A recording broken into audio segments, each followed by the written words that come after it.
Let's go! What? Chat Sports, you're still the number one fan base of the number one team in all of college football, the greatest team of all time. So give me a Go Tigers in the comments, because today we are breaking down each and every player in the 2020 class. Now, this is my personal evaluation. It's not going to be the same as everyone else. That's why I need you in the comments section today, because we are doing it all with Chat Sports.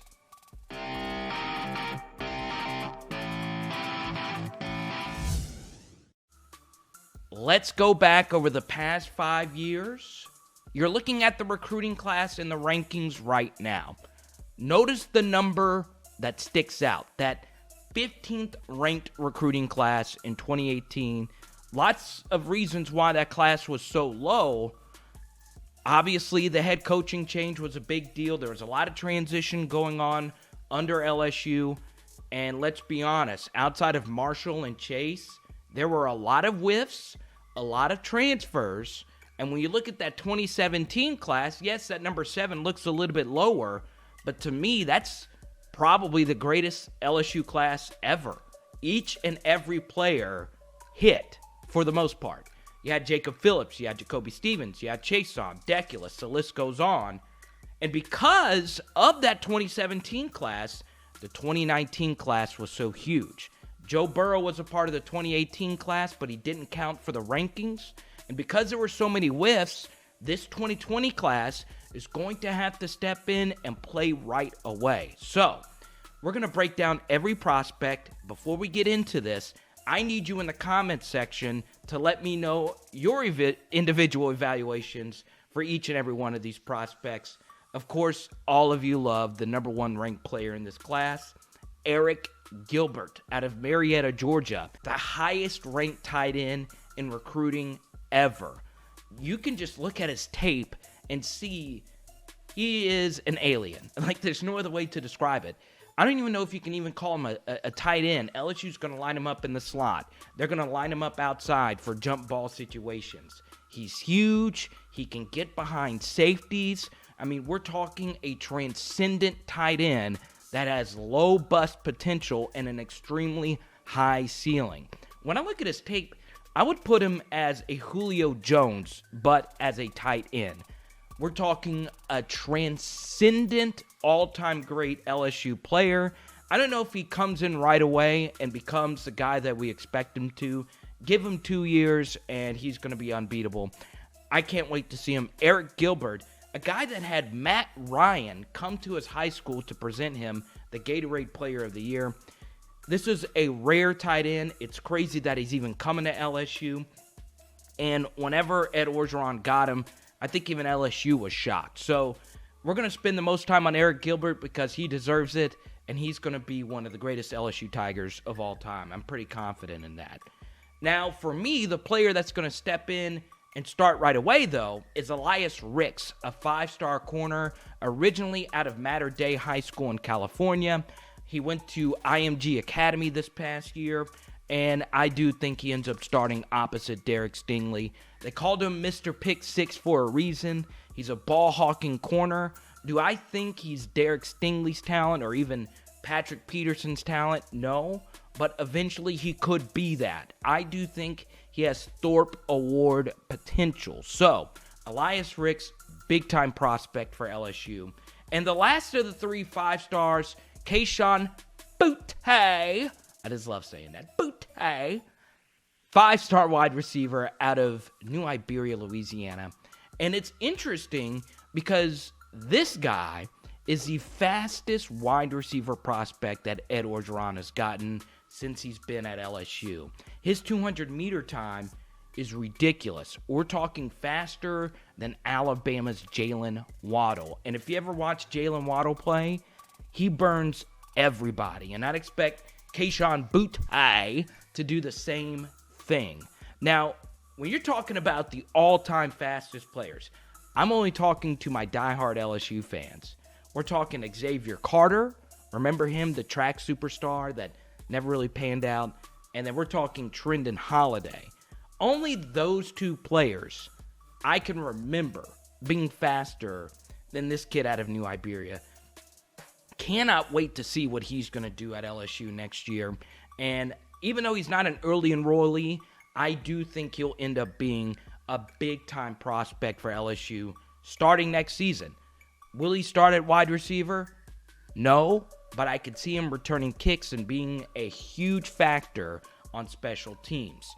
Now, let's go to the 4 stars, and the highest-ranked 4-star is right there in Baton Rouge, Louisiana, Jaquelin Roy, University High School. In fact, he played his high school games, his home games, right next door to the LSU practice facility. Not a far trip. He's going to be able to come in right away and be a defensive tackle for LSU. It's huge that LSU gets these huge defensive tackles that can play in a 3-4 or 4-3 because you do have the new defensive coordinator coming in Boutte Pelini, and Jaquelin Roy can play pretty much any position across the defensive line. He's got a nasty swim move, and I think he's going to be a big-time prospect for the Tigers. And as far as positions of need, Philip Webb steps in, and LSU needs pass rushers with Kayshon going to the pros. Philip Webb could be that out of Buford, Georgia. LSU got him late, but they were able to get him in the early signing period. He made his decision on the early signing day just a few weeks ago. Huge pickup for LSU. You need pass rushers now in this pass-happy football that we see in the SEC, and Philip Webb certainly steps in that role as a 4-star edge prospect. But coming up, there's a prospect I actually like better off the edge than Philip Webb, so got to stay tuned for that breakdown. So, before we go any further, which LSU recruit do you think will have the biggest impact in year one? I got to go with Elias Ricks. I can't get away from that. One thing to keep in mind for LSU next year, I do think they'll play a lot of 6 defensive back formations. And that means Kerry Vincent, who's coming back, will be in the slot. Cordell Flott will be in the slot. You'll have Elias Ricks at one traditional corner and Derek Stingley at the other. And your safeties will be Mo Hampton and Jacoby Stevens. So that's a really deep breakdown, but I expect a lot of dime packages next year. And if that's the case, Elias Ricks will be on the field for that. And I think I really do love him. He's my highest ranked prospect, just a little bit ahead of Arik Gilbert. So let me know what you think in the comment section. Which LSU player do you think will step in and play big time snaps right away? Subscribe to Chat Sports so you can get all these great LSU videos. And let me tell you, my view on these prospects are a little bit different. You want my unique perspective, you got to subscribe so you don't miss a video. Moving on to 4-star safety Jordan Tolles out of Baltimore, Maryland. This is a kid that's going to have to sit and wait his turn, and I think that's a pretty good thing for Tolles. Is he a very good safety? Absolutely. He was also a great basketball player in the Baltimore area, which has produced a lot of great basketball players. But the speed in the SEC and the receivers that he faced in Maryland at the high school level, they are nowhere as fast or nowhere as good as they are throughout different high school states. So I think Jordan Tolles will come and sit the bench behind Mo Hampton and Stevens and the Todd Harrises of the world. So I think Jordan Tolles is going to be able to wait his turn and eventually be a starting safety maybe 2 or 3 years down the road. Now, this is a kid that I cannot wait to break down. BJ Ojulari. Remember the name, the 4-star edge prospect out of Marietta, Georgia. He shot up the rankings boards up to number 83 as far as overall prospects are concerned. And BJ Ojulari is actually my number 4 ranked player in this class. I have him ahead of Philip Webb. I have him ahead of other players that we think are better. I have him higher than even Jaquelin Roy. We're talking a 10-sack kid, year 2 at LSU, and I think he's going to play a lot next year. His size does concern me just a little bit. He doesn't have the full SEC build. That's only going to come whenever Coach Moffitt, the strength coach, gets them all up to speed. But you can't teach what this guy can do off the edge. So in my personal rankings, BJ Ojulari is a little bit higher up on the board, right behind the 3 5-stars for LSU. Moving on to Jacobian Guillory, a 4-star defensive tackle out of Alexandria, Central Louisiana. Stand up, let me see ya. I love him. In fact, I have him a little bit higher than Jaquelin Roy as well. He's a little bit more of a traditional nose guard type of guy, but if you go look at his weightlifting tapes, you would be blown away. This guy is a mean streak. He loves Louisiana. Can't wait to show out for the Tigers. I've listened to his interviews, and his knowledge of the game is pretty sensational for a defensive tackle. Can't wait to see what Jacobian Guillory does next year. Now he's going to have to wait his time. Tyler Shelvin, Ika, some other players that are on that LSU defensive tackle depth chart. But Jacobian Guillory is the real deal. Follow me on social media at Carter the Power. That's Snapchat, Twitter, Instagram, TikTok. And I actually did some stand-up comedy recently, and it involved this t-shirt. If you want to see that, go to at Carter the Power on any social media platform. And I do respond to each and every one of your YouTube comments and social media messages. Moving on to Antoine Sampa. He was once a 5-star prospect according to some recruiting services. He did fall just a little bit out of Woodbridge, Virginia. Normally, if you look at LSU historically, linebacker prospects from the South normally work out a little bit better than those that come from the North. I don't know exactly why that's the case. That doesn't mean Sampa's not going to work out, but there is another 4-star linebacker I like just a little bit better than Sampa. We'll get to him in just a moment because I do think he could be the next Devin White. But Sampa is going to be a good player. At the very least, he's going to be a special teamer. Moving on to a huge position of need, Marcus Dumervil, a 4-star offensive lineman out of St. Thomas Aquinas High School in Fort Lauderdale, Florida. The Bosa brothers went to St. Thomas Aquinas. You go down the list, NFL player after NFL player went to St. Thomas Aquinas. Dumervil, huge position of need. I honestly don't know a whole lot about him. He did come in late, a lot like Phillip Webb. The tape that I have seen looks pretty good. LSU needs some offensive tackle depth. It was huge that Austin Deculus announced that he will be returning. But still, Dumervil does come in and fill a huge position of need as the only true offensive tackle prospect in this class. Now, let's quickly run through the top 5 recruiting class nationally.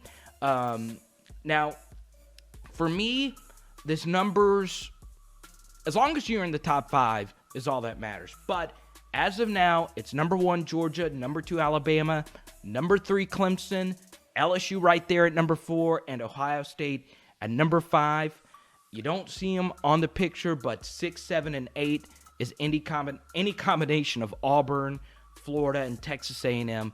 All teams LSU plays nationally. So it is so huge that these prospects hit for LSU. Now, you see this national championship shirt? You can get this right now with Chat Sports and Fanatics. All you got to do is go to chatsports.com/champions and you'll find this national championship shirt. Look, laissez le bon temps rouler. Let the good times roll, baby, with chatsports.com/champions. Type in the promo code, free ship. That's it. Free ship, and you will get free shipping. There you go. Just go to chatsports.com/champions, and you can look fresh like me, baby. Yes, sir. Get it done. Moving on to another position of need. Kevontre Bradford, a late pickup for LSU, a 4-star running back. Out of any position that LSU has recruited disastrously this cycle, it has been running back. They were holding on for Zachary Evans. That didn't work out. Kevontre Bradford is not a bad consolation prize. You're looking at his tape right now out of Lancaster, Texas. He can catch the football out of the backfield. He could run between the tackles. And what's huge for Bradford is that he doesn't have to play right away. LSU's pretty deep at running back. They have Chris Curry coming in from the 2018 class. He started playing more late in the season. Then, of course, you have Ty Davis Price and John Emery, 5-star running back from last year's recruiting class. So Bradford's not going to have to play right away. It wouldn't shock me if he doesn't even carry the football next year. But I don't like a recruiting class that doesn't pick up any running backs. LSU did miss out on some other kids like Jahmyr Gibbs and Ashad Clayton, who I like better than Bradford, but it's still huge that LSU picks up a running back in this class, and Kevontre Bradford being a top 15 running back in the class of 2020 is an absolute huge pickup. Moving on to Josh White, a 4-star linebacker. I like him better than Sampa, who I mentioned a little bit earlier. Obviously, when you think of LSU linebackers, last name White, you think of Devin White. Josh White out of Houston, Texas is big time. I think he's the next Jacob Phillips. I think he's the next Patrick Queen. I do think he ends up being the best linebacker in this class. Now on to our first quarterback, 4-star quarterback Max Johnson, a pro-style traditional corner, huge left-hander out of Watkinsville, Georgia. His dad was Brad Johnson, Super Bowl winning quarterback for the Tampa Bay Buccaneers. For me, it is interesting that LSU is running the spread now, a more up-tempo spread. Johnson comes from a traditional pro-style offense, so it's going to take a little bit of a learning curve. And once again, my rankings are a little bit different. He's not my highest-ranked quarterback in this class. We'll get to that kid a little bit later. Eric Taylor, a 4-star defensive tackle out of Alabama. This is another DT prospect that LSU picks up that's going to fill a position of need. He's going to have to compete against Guillory. He's going to have to compete against Jaquelin Roy, who I do think both those prospects are better than Taylor, but that doesn't mean he can't come in and outperform them and play right away next year. Another late pickup in this class was Dwight McGlothern, a 4-star corner out of Texas. 2 interceptions in the Army All-American game, and at that game, McGlothern pledged LSU. So this is a guy that has great size for a corner. I do think he's nowhere close to the ability of Elias Ricks, but that doesn't mean down the road that McGlothern can't be a big-time player. He reminds me a lot of Mo Claiborne. Now, that's high praise, but if you were going to do a player comp, it would be Mo Claiborne for Dwight McGlothern. So, I need your honest opinion. I need brutally honest evaluations from you. Grade the LSU 2020 recruiting class as it currently is right now. And of course, Jordan Birch and all those guys can make this class even better. But I want your honest opinion. A, B, C, D, or F. Obviously, it's not an F or a D or even a C. This is a B+ class for me. I love what LSU's done. Now, they've missed out on some kids that I thought would end up going to LSU. But you look at Gilbert, you look at Ricks, it's hard to see those guys eventually not being first or second round NFL draft picks. I love this class. I'm going to give it a solid B-, B+, somewhere in that region. But not only do I want your grade, I want your honest opinion. Don't read all the services or look at this evaluation or whatnot.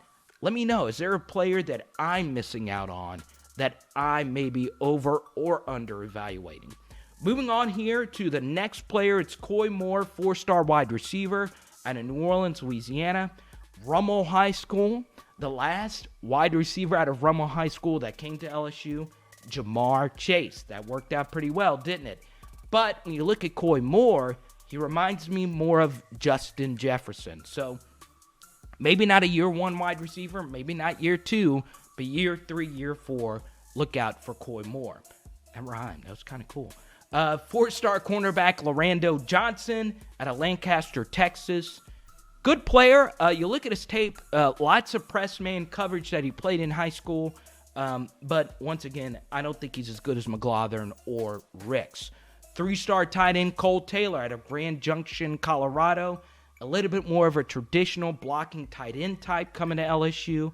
Nowhere close to the impact of Gilbert, but Cole Taylor could be a sleeper. Remember, Foster Moreau was a 3-star tight end, and now he's balling out with the Oakland Raiders, or the Las Vegas Raiders, and Foster Moreau ended up being a huge player for LSU. Marlon Martinez, a 3-star offensive guard, teammate of Marcus Dumervil, also out of St. Thomas Aquinas High School. I like Martinez as well as I like Xavier Hill, a 3-star offensive guard out of Olive Branch, Mississippi. Positions of need filled. You lose Damian Lewis, who was a starting offensive guard. You do hope Cardell Thomas from the 2019 class lives up to the hype, but those two 3-star offensive guards are big-time prospects. Hopefully one of those guys hits.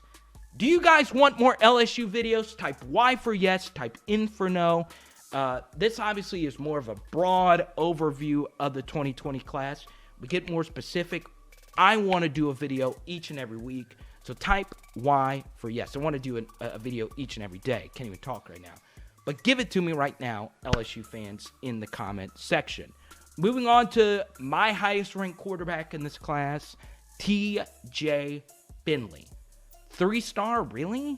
For this kid who's 6'6" and has a Jamarcus Russell type of arm out of Ponchatoula, Louisiana. What's up, Ponchatoula? Early enrollee, great head on his shoulders. This guy committed to LSU as a junior in high school. Steve Ensminger loves him. Ed Orgeron loves him. I love him.